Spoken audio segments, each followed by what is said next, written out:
आगे बढ़ते हैं भाई और बहनों। पूज्य गुरुदेव भगवान ने हिसार जेल से बाहर आकर जो दूसरे दिन या तीसरे दिन जो 19 मिनट का सत्संग फरमाया है, बहुत सांकेतिक है। अपरमपिता परमेश्वर सतगुरु रामपाल जी भगवान की लीला का यह दूसरा पार्ट है और बहुत अजब गजब, बहुत अटपटी लीला परमात्मा जी करेंगे, कर भी रहे हैं, आप देख भी रहे हैं। बहुत कुछ आपको बदला बदला सा भी नजर आ रहा होगा कि गुरुजी पहले सत्संग में क्या कहा करते थे, आजकल गुरुजी क्या कर रहे हैं। आपको करनी और कथनी में कुछ अंतर दिखाई दे रहा होगा, लेकिन ध्यान रख लेना भाई और बहनों, वो आप और हमारी तरह मानुष नहीं है जो उनके ऊपर कोई करनी लागू हो, कोई कथनी लागू हो। ये पूर्ण ब्रह्म परमेश्वर है, ये जो मर्जी कर दे, इसको कोई कहने वाला नहीं, इसको कोई रोकने टोकने वाला नहीं है। इसको एक भगत की भूमिका निभाकर, एक भगत के गुण लक्षण हमारे अंदर जो प्रकट उन्होंने किए हैं, कर दिए हैं,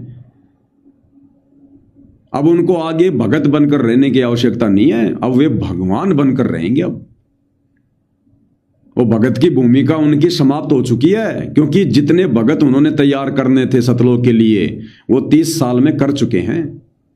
अब उनको भगत बन के, भगत की भूमिका करके, मर्यादाओं में रहकर उनको भक्ति मार्ग पर चलने की आवश्यकता नहीं है। वो पता नहीं अब क्या क्या करेंगे और क्या क्या नहीं करेंगे।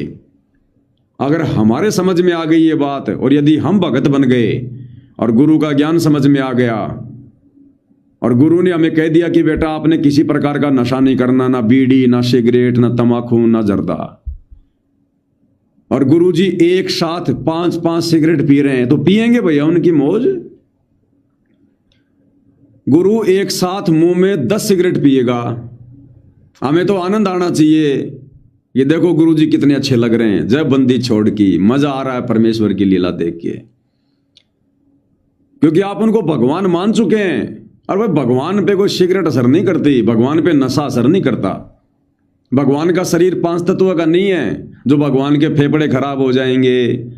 भगवान कोई आम जीव नहीं है जो भगवान के कर्म बिगड़ जाएंगे कि सुरापान मदमासाहारी गमन करे भोगे पर नारी 70 जन्म कटत है शीशम साक्षी साहिब है जगदीशम।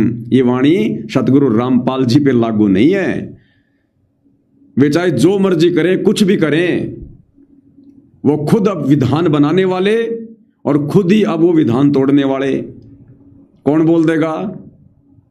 किसकी मां ने हिम्मत दी है, किसकी मां ने दूध पिलाया जो इस परमात्मा पे उंगली उठा दे? और जो उंगली उठाएगा वो अपनी उंगली बचाने के लायक भी नहीं बचेगा आने वाले समय में, उंगली बचाने के लायक भी। पिछले 35 साल से परमात्मा ने ठोक ठोक के अध्यात्म की खीर खिलाई है, तत्व ज्ञान दिया है। 30 साल से परमात्मा ने किस प्रकार से एक भद्र पुरुष की भूमिका निभाई, एक आदर्श नागरिक की भूमिका निभाई, एक सच्चे भगत की भूमिका निभाई, एक सच्चे सतगुरु और भगवान की भूमिका निभाई। क्यों निभाई भाई? आप और हमें भगत बनाने के लिए। अब भैया हम भगत बन चुके हैं, अब जरूरी नहीं है कि भगवान भगत बन के मर्यादा निभाएगा ना, अब हमने निभानी है, क्योंकि उन्होंने हमें भगत बना दिया और अपना विधान समझा दिया। अब हमने कोई दोष नहीं देखना भाई, कॉमन सेंस की बात है। हम अपने बच्चे को स्कूल में भेजते हैं पढ़ने के लिए, हमने फीस जमा करा दी और टीचर बच्चों को पढ़ा रहा है जो भी वो पढ़ाता है, और वो टीचर स्कूल से घर जाकर ना जाने वो क्या क्या करता है। वो शराब भी पीता है, अपनी औरत को भी पीटता होगा, वो भांग भी खाता होगा, गांजा भी पीता होगा, वो वेश्यावृत्ति भी करता होगा। और हो सकता है इस बात की चर्चा उन अभिभावकों के पास भी होगी जिनके बच्चे उस टीचर के पास स्कूल में पढ़ रहे हैं। क्या आज तक किसी भी अभिभावक ने, किसी भी माता पिता ने उस टीचर से जाकर यह पूछा कि भाई आप शराब क्यों पीते हो, आप अपनी औरत के साथ मार पिटाई क्यों करते हो? कोई नहीं पूछता। अभिभावकों का काम केवल इतना ही है, कि तुम लोगों ने जिस कार्य के लिए फीस जमा करवाई थी वो कार्य टीचर सही कर रहा है कि नहीं कर रहा। अगर वो बच्चे को सही प्रकार से पढ़ा रहा है, पीरियड ले रहा है, बच्चा पास होता जा रहा है, तो घर वालों को कोई मतलब नहीं है वो टीचर फिर शराब पीता है या अपनी औरत को मारता है। तो सतगुरु रामपाल जी ने हमें जो आध्यात्मिक ज्ञान दिया, जो मर्यादा निभाई है, उन्होंने जो सच्चे सतगुरु की भूमिका निभा के, जगत गुरु की भूमिका निभा के, जो शास्त्रों से मड़ाई निकाल के, सत ज्ञान निकाल के हमें दे दिया, शत मंत्र दे दिए और प्रमाण दे दिया कोई 20 महापुरुषों की जीवनी से कि ये है वो मंत्र, ये है वो परमात्मा, ये है वो शतलोक। जिन्होंने आंखों देखा उनसे कहलवा दिया। अब भैया आप और हमने उस शतलोक जाने के लिए क्या करना है, कौन सी मर्यादा निभानी है, कैसे हमारा आचार विचार व्यवहार होना चाहिए, अब हमने उन बातों पे ध्यान देना है। अब टीचर चाहे शराब पिए, टीचर चाहे बीड़ी पिए, टीचर चाहे राजनीति करे, टीचर चाहे गुंडागर्दी करे, हमें कोई लेना देना नहीं है। अब हमने गुरुजी की करनी को नहीं देखना, ये उनकी लीला का दूसरा पार्ट शुरू हो चुका है। अब गुरु ऐसा ही करेगा जो आप लोगों ने सोचा भी नहीं होगा। तो अब अपने को अपनी भक्ति करनी है। गुरु जो मर्जी कर रहा है करने दो, देखो ही मत उस तरफ।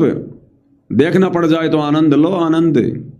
बुद्धि विवेक का इस्तेमाल करो। मनुष्य जन्म दिया गधे नियम, जो विचार नहीं कर सकते। फिर तो वही बनारस वाली बात हो जाएगी जो 650 साल पहले हो गई थी। सैकड़ों साल तो भगवान ने ज्ञान दिया, भक्तों को बुराइयों से दूर रहने की शिक्षा दी, और भगवान ने जब थोड़ी सी एक्टिंग करी तो हमारे मन में दोष आ गया कि देखो हमारे को शिक्षा देने वाला आज खुद सरेआम शराब पी रहा है, वेश्यावृत्ति कर रहा है।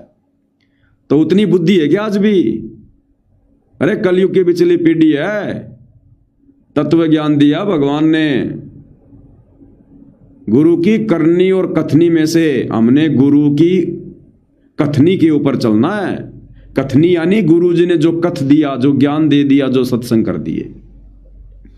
अब गुरु क्या करेगा, गुरु क्या खाएगा, गुरु क्या पिएगा, गुरु कहां सोएगा, गुरु किन लोगों के पास बैठेगा, गुरु क्या क्या करेगा, अगर इन चीजों को देख देख कर अगर परेशान होते रहे तो अंत में भक्ति से नीचे गिरना पड़ेगा।